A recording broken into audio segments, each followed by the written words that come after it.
Ladies and gentlemen, boys and girls, children of all ages, welcome to the channel. It's your boy, World of Wrestling, here today to discuss about TNA Bound for Glory 2025 review. I know I'm a bit late on doing this review, but I'm going to go ahead, cut to the chase, give you guys my opinion of this show, and then after that, I'm going to upload this on the channel and then cover WWE Raw from last night.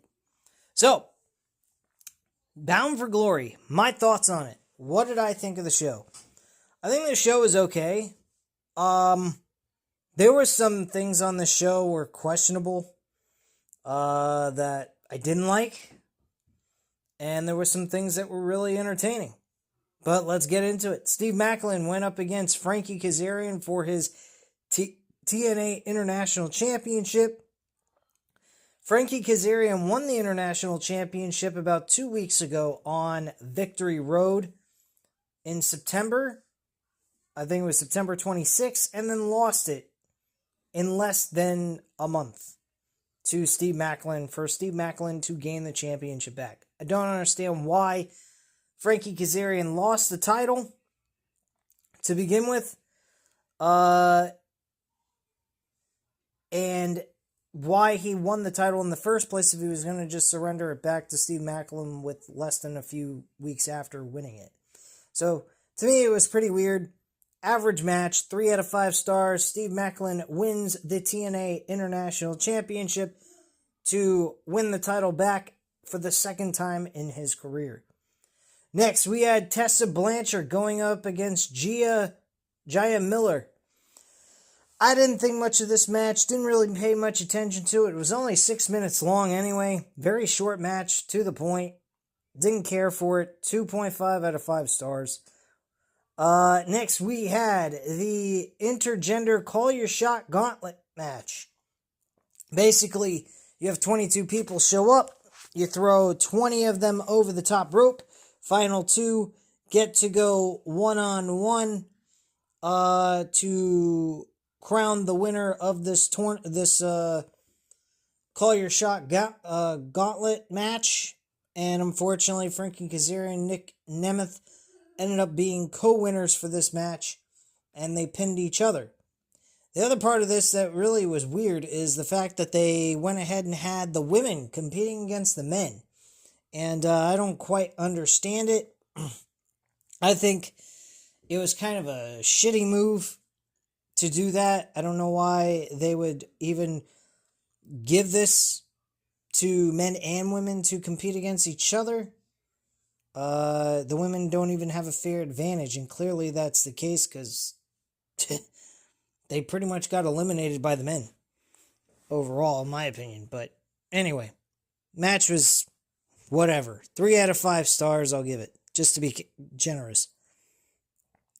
Next, we had Kalina Jordan defending her TNA Knockouts Championship. She's actually from the NXT brand from WWE, and she went up against Indy Hartwell in a decent matchup, 3 out of 5 stars. Kalina Jordan ends up retaining the TNA Knockouts Championship. Not much happened there. Very average, 3 to 5 stars.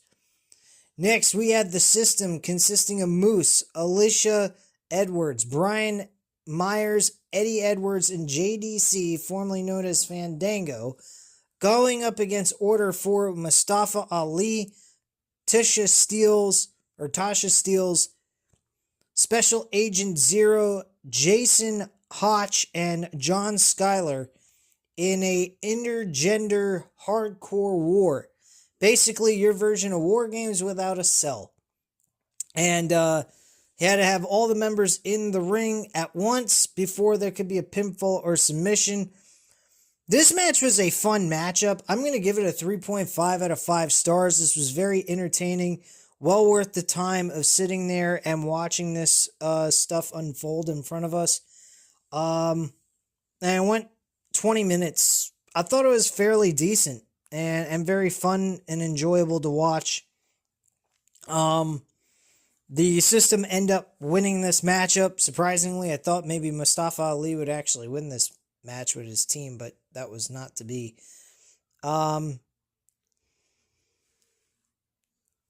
But yeah, I'm going to give it a 3.5 out of 5 stars. Next match, we had Leon Slater defending the TNA X Division Championship against Javon Evans. This match was fucking awesome. Match of the night, guaranteed without a shadow of a doubt. But there's one small problem about this. The ending absolutely fucking sucked. First, we had this match go to a draw. Never mentioned when they started the entrances that there would be a time limit, number one.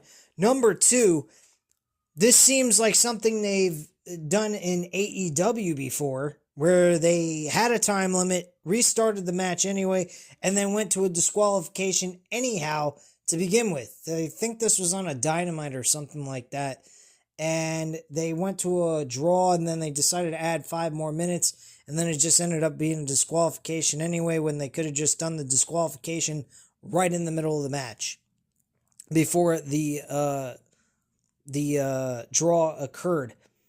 So that made no sense. And the same goes here. Dark State from NXT, they're a tag team / faction that interfered in this match. I don't understand how they had anything to do with Javon Evans or Leon Slater. Maybe Javon Evans has something going on in NXT with Dark State. If you guys happen to know anything about that, if you watch NXT, terrific, then that makes a little bit of sense. But still, why do it in the middle of this matchup that has nothing to do with them? And just cost this match when you could have just done it right in the middle of the match before the draw even occurred. And then just restart the match and ban them from ringside and then have a finish. I would have felt a little bit better about that, but it is what it is, you know? Anyway, moving on. We had the Hardys, Matt Hardy and Jeff Hardy, defending the TNA and NXT tag team titles against Team 3D in Team 3D's retirement match, the Dudley Boys, Bully Ray and Devon Dudley. This match, they tried to reminisce the old days when they were in their prime. They did a spot that Jeff Hardy did back at the Royal Rumble in 2000. That was insane. I think it was at WrestleMania in 2000. WrestleMania 16 possibly, I'm not sure. But they did something insane there too, where Jeff Hardy was on the top of the ladder, and did a Swanton bomb off the top through the table with, I think it was Bully Ray or Bubba Ray Dudley there. And he got demolished by the Swanton bomb by Jeff Hardy. And they did the same thing here with Devon on the table. And he goes ahead and does a Swanton bomb off the top of the ladder and puts him through a table. Jeff Hardy was actually the first one put through a table, surprisingly, being the most popular Hardy out of the two. But yeah, Jeff Hardy was put through the table first by the Dudley Boys with a 3D, and then Jeff executed the Swanton bomb off the ladder through Devon, through the table, and that was that. And then it just came down to Matt and Bubba Ray Dudley. Jeff Hardy was still in the match. This is a no disqualification, so Devon could have got involved to even out the odds, but he was knocked out during that spot, and he never returned after that. And Bubba Ray Dudley was basically on his own. The odds came against him, and Bubba Ray Dudley just pretty much looked at the situation and said, all right, I surrender. It is what it is. Thrown in the white towel. End me. He looked defeated, and the Hardys put him through the table, and they retained their tag team titles for both the TNA and NXT titles. The ending, I kind of feel a little torn on the ending. I'm not going to shit on the ending, because it was a retirement match. It was Bubba Ray Dudley's way of looking at it like, okay, this is the end. All right, just put me out of my misery. I'm Old Yeller. Put me out back in the barn and blow my fucking head off. And that's pretty much what they did. They put him through the table, and the match was over. They shook hands. The Dudley Boys and the Hardys, and the match came to a close. Very nice. Spike Dudley was there in the beginning before they even had the match start, which was kind of cool. Entertaining match. I'm going to give it a 3 out of 5 stars. The Leon Slater, Javon Evans match, I'm giving that a 4 out of 5 stars. I would say 5 out of 5, but that ending absolutely sucked dick.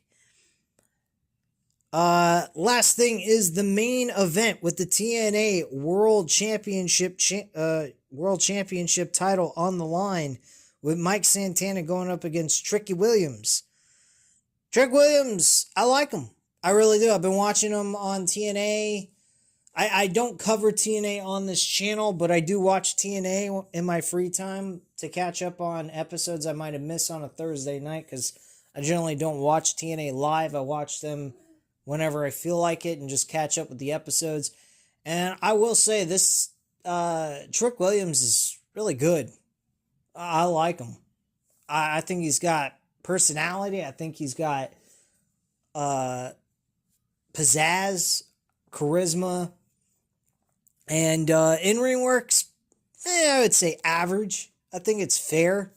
I don't think he does anything extraordinarily entertaining, but his moveset gets the job done, makes the match worth watching, and that was shown here. This match was very decent, good main event.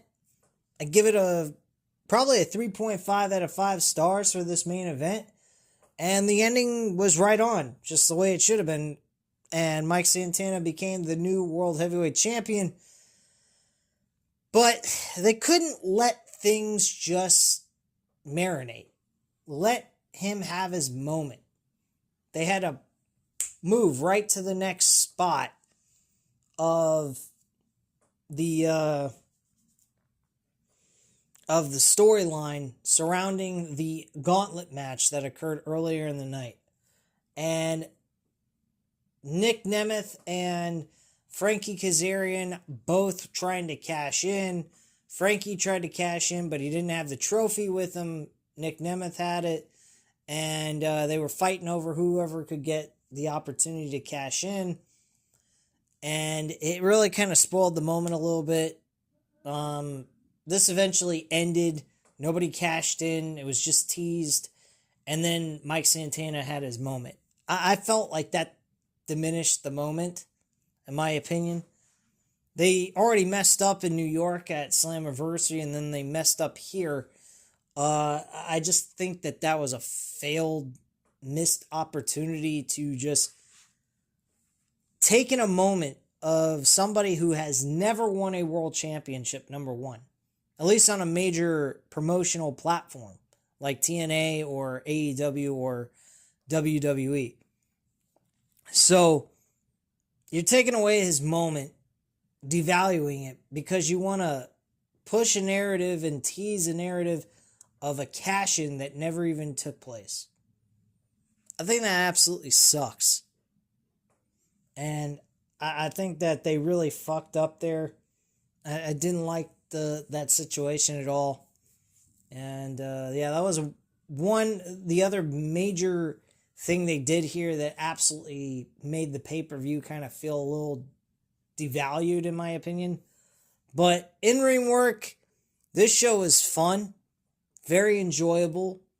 I think the last 4 matches that you watch, I'd say once you got to the Hardcore Wars match, that's when the show really started to pick up. The TNA Knockouts Championship, that was an okay match. It would have been something worthy of a main event of a TNA Impact episode, honestly.